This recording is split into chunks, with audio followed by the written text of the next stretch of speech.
Oh, hello there. This is Drew from Blu-ray Cinema, and today we're going to talk about um, Miracle Mile from 1989. But first of all, um, forget the okay? First of all, I like to not segue, but I should segue, but I'm not going to segue into something because I'm just not going to. This is my channel. I'll do it the way I want, and I don't care who I turn that. But before we talk about this good sci-fi horror film here, I want to talk about something, which is, I'm gonna put that down for a minute. Yeah, which is, um, first of all, they're putting Freaked on 4K, and we may or may not get it through Finger Syndrome or Draft House Films in September. It's possibly, it's hinting so, but not 100% sure. But the Umbrella one is come out in November, and it's like $48 on Dial-Out DVD and color places. And I know they have the Umbrella has a big collector's one that's going to be at least about between $70 to $100, which nobody's going to afford that. But Freedom is going 4K, and it's going to have at least 2 or 3 cuts. That's the Umbrella one. I hope the cuts are on the U.S. version, because the Umbrella one has a work print, the theatrical cut, and I guess there's another cut there too. Wait, 1 or 2 discs. I don't know if it's gonna be, and it's gonna be 4K Blu-ray for Umbrella, which is all region. It's gonna be when I get my freaking eye.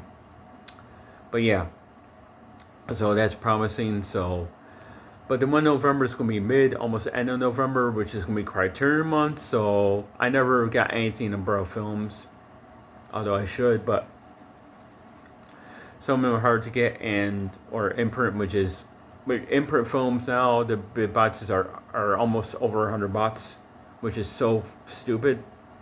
But that's another day talk about that stuff if I do talk about it. And another thing I want to mention is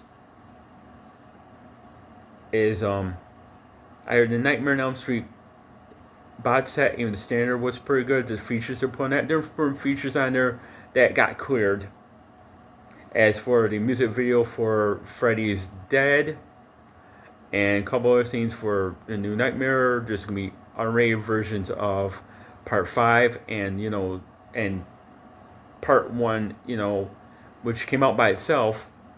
They're going to Part 1, which also has both versions too, which already came out like about a year ago anyway. But still, but that's promising. So, and I just found out that in November, also, because that's Criterion months, is that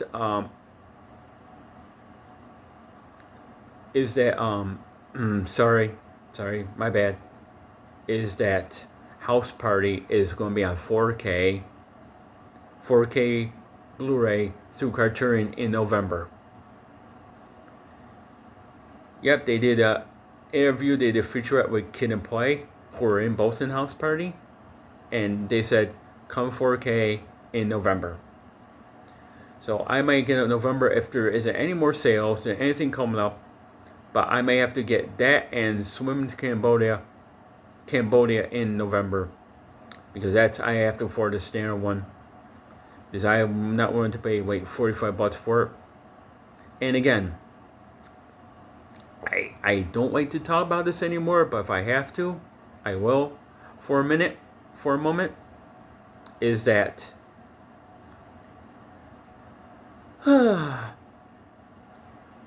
well, 2 things. Number 1, I hate effing steelbooks, and please, studios, please stop, because even though the Amazon one, Nightmare on Elm Street Squirrel book, sold out, because that was 4,000 units, okay, there's the original art, okay, blah blah blah blah.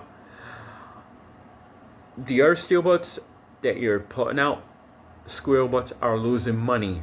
Nobody's interested in steelbooks anymore. No one wants to pay an arm and a leg for those metal fucking things where you can save 30 something or $10 to $30 cheaper on the fucking standard or regular 4K Blu-ray anyway. So, okay, no more fucking squirrel butts. Next year, please, 2026, no more of those things. I don't care what studios say that people are buying them left and right. No, they're not. People aren't buying shit because nobody can afford them. They're going to sit there and sit there and sit there and sit there and sit there. Even if you have a sale on them. I go Barnes and Nobles a couple times a month, and what's sitting there is fucking steelbooks for like 4 or 5 years ago. Nobody's buying them. You're losing money. Studios, even with studios like Shout Factory, money is being just sitting there on those fucking things, those rusty metal garbage. And they are garbage. So please, no more. We're sick of it. People are saying, please, no more. We can't afford them. Stop doing them. We're sick of them. We just want the standard or 4K Blu-ray that will have everything that we want. And that's all that we want. Or 4K, no, with the stuff. And no fucking rusty metal piece of garbage that's going to sit on retail places' shelves or on or 4K websites like Arrow. Well, Arrow doesn't do steelbook, so I can't say that.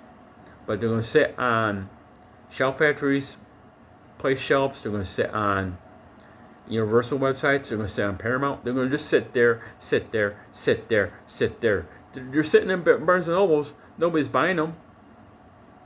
They're sitting on FYE store because nobody's buying them. They're probably sitting on Amazon, except for something like Nightmare on Elm Street. They're just sitting there.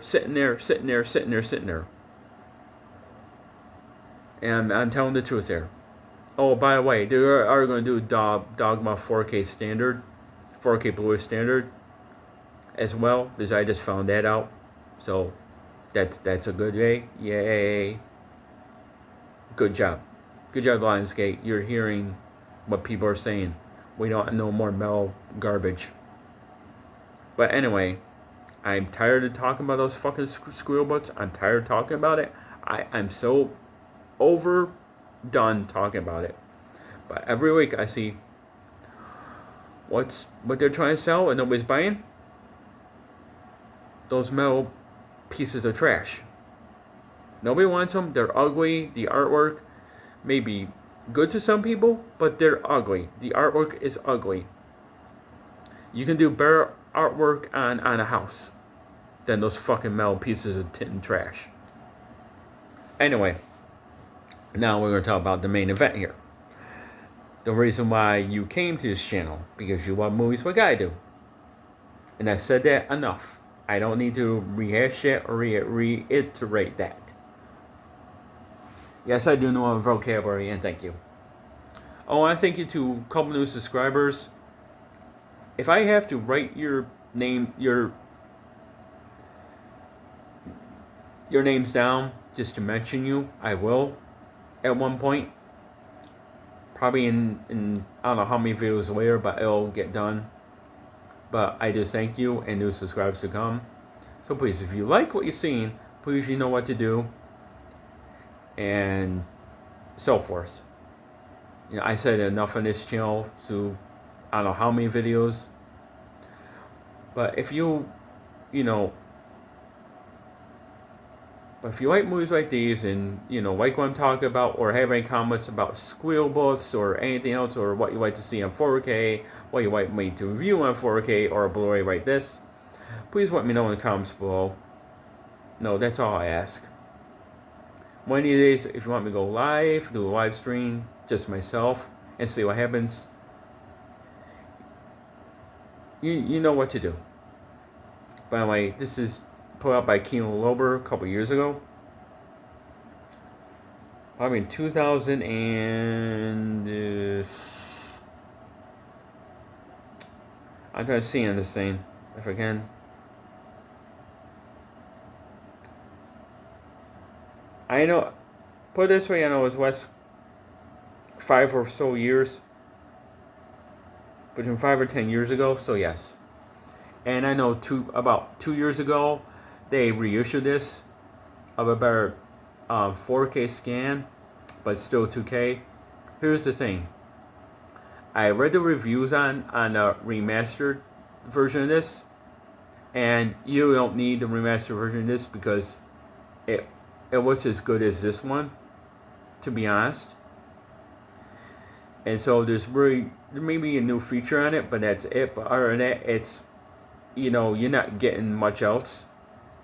So you can almost like similar scan. But I don't know if they'll do this ever in 4K. They may or may not, but they just did almost like a 4K restoration without being 4K, like about a year ago, maybe a little bit, not too much longer than that. But yeah, this came out in 1989, 87 minutes.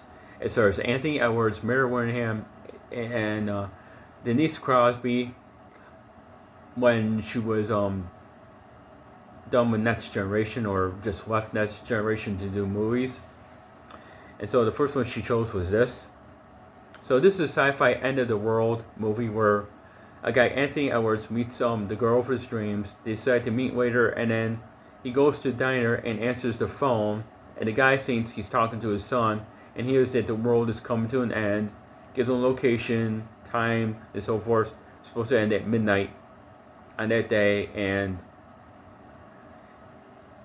I hear like the bombs are going, and it's going to hit within the next couple hours. So Anthony Edwards is trying to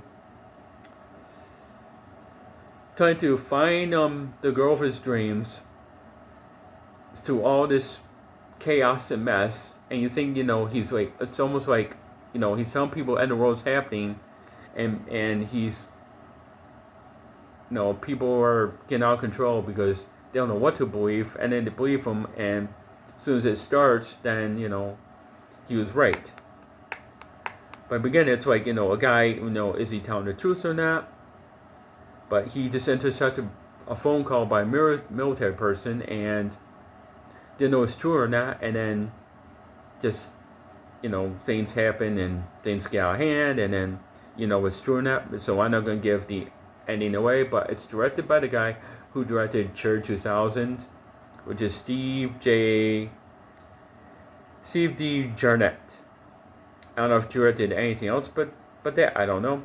And the music is by Tangerine Dream, who also did music for To Live and Die in L.A.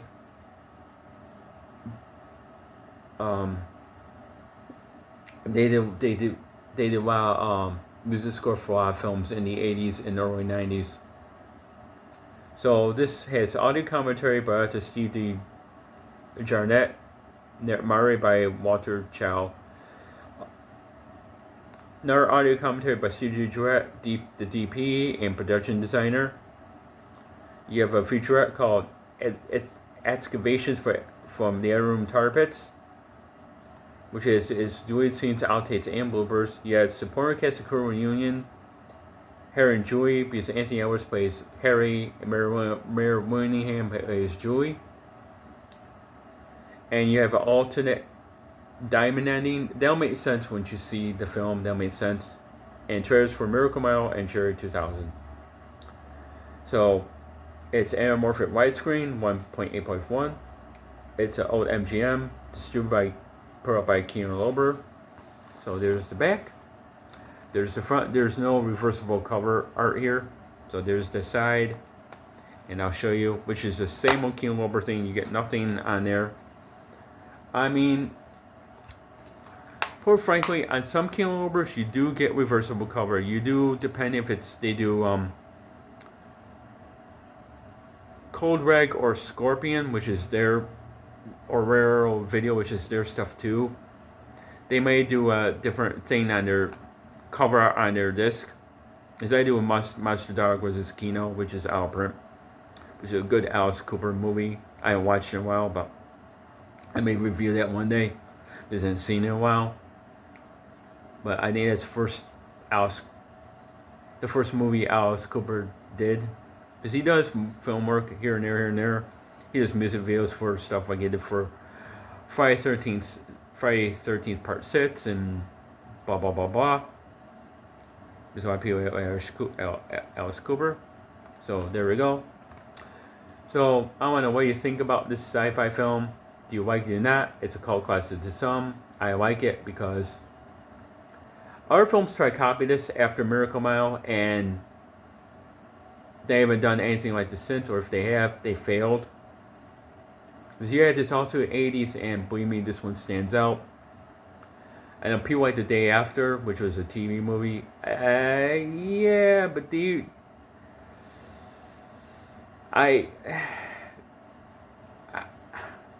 After's like, to me, it's like, there's a lot of good parts, but there's a lot of, like, you know,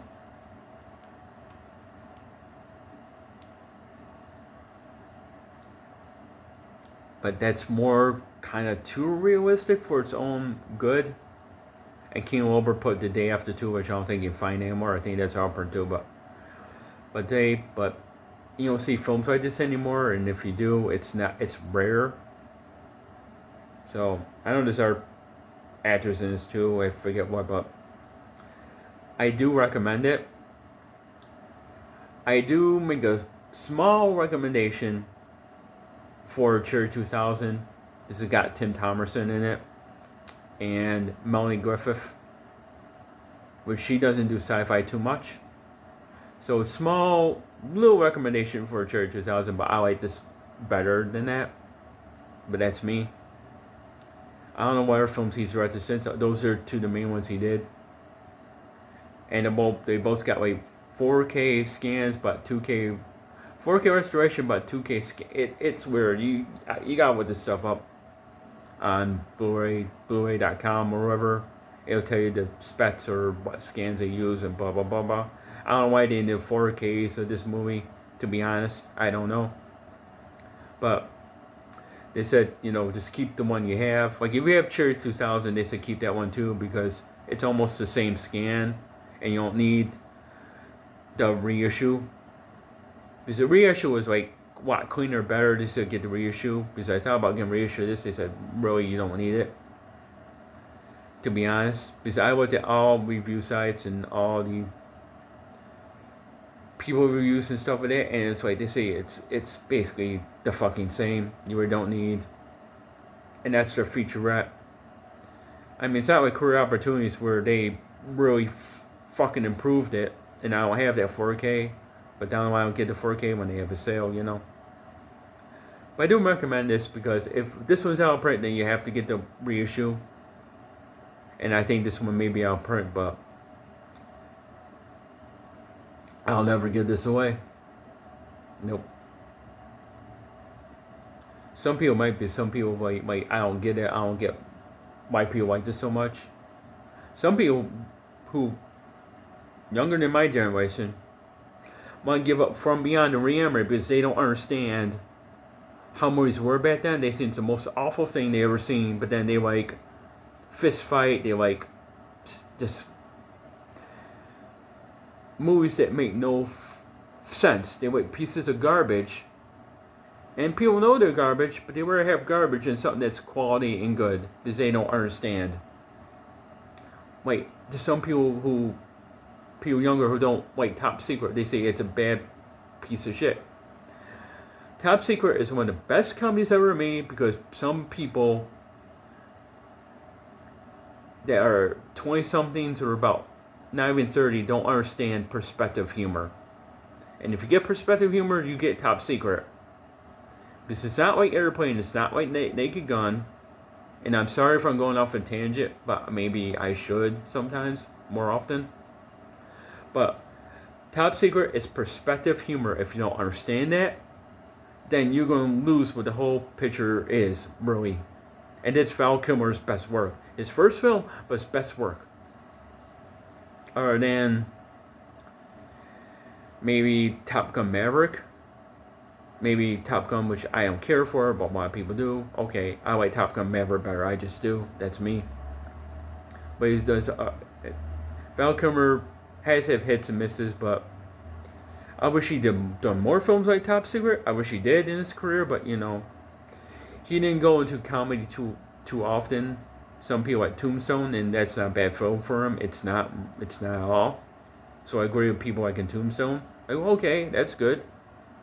Good for him. But anyway, so I go off a tangent like that, but I just don't like people were no, as I said, everybody's entitled to their own opinion, but you should know a good movie when you see it, and if you don't like it, say, what is this? Then you don't understand films of the 80s that people did what they did, and you can't do them. You can't do a From Beyond now. You can't do a Reanimator now. You can't do... I don't think you can do a movie like this. If you do, it's going to be fucking watered down like shit. People tried to do another Curse movie, and it bombed because people don't know what made that work. You can't do The Fly because people don't know what made that movie work. You can't do The Stuff because it would have to be all CG and watered down. That's why I like a lot of films in the 80s, because people took a chance. You take a chance today, it costs A, number one, too much money. B, nobody wants to invest in it. And if they try, it's going to be so low under the budget where you have to have somebody out there just to throw it out there in the world of streaming, which is sad. But, I wish people would try more. But I saw Wife for Chuck. Yeah, they tried. And they didn't fail. It's good. But that's another topic for another day. So I'm sorry I went off a tangent like this. But, I have a passion for movies. Some YouTubers don't. And so they're going by, what's new for Blue? What's this? What's promotion? Or what's not saying, what's a reissue? Well, because these people don't know how to do their homework. They think they do, but they don't. They go out and see movies because they can afford it, because they get YouTube money. I'm not there yet. I'm not gonna pay $15 go theaters to see a movie when I can't. I can do what I can, folks.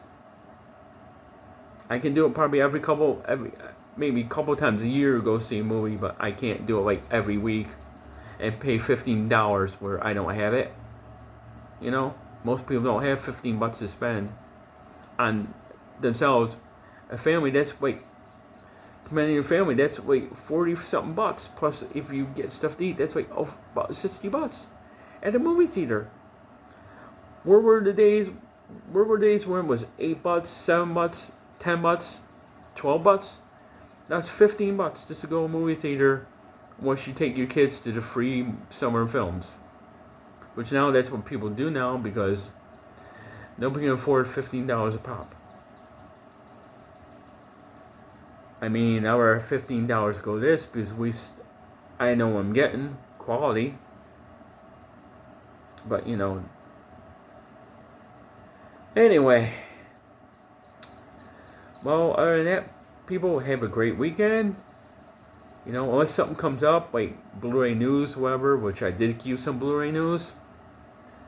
I'll do another video if something comes up, or a channel update, whatever. But other than that, have a great weekend, have a great day. Until next time,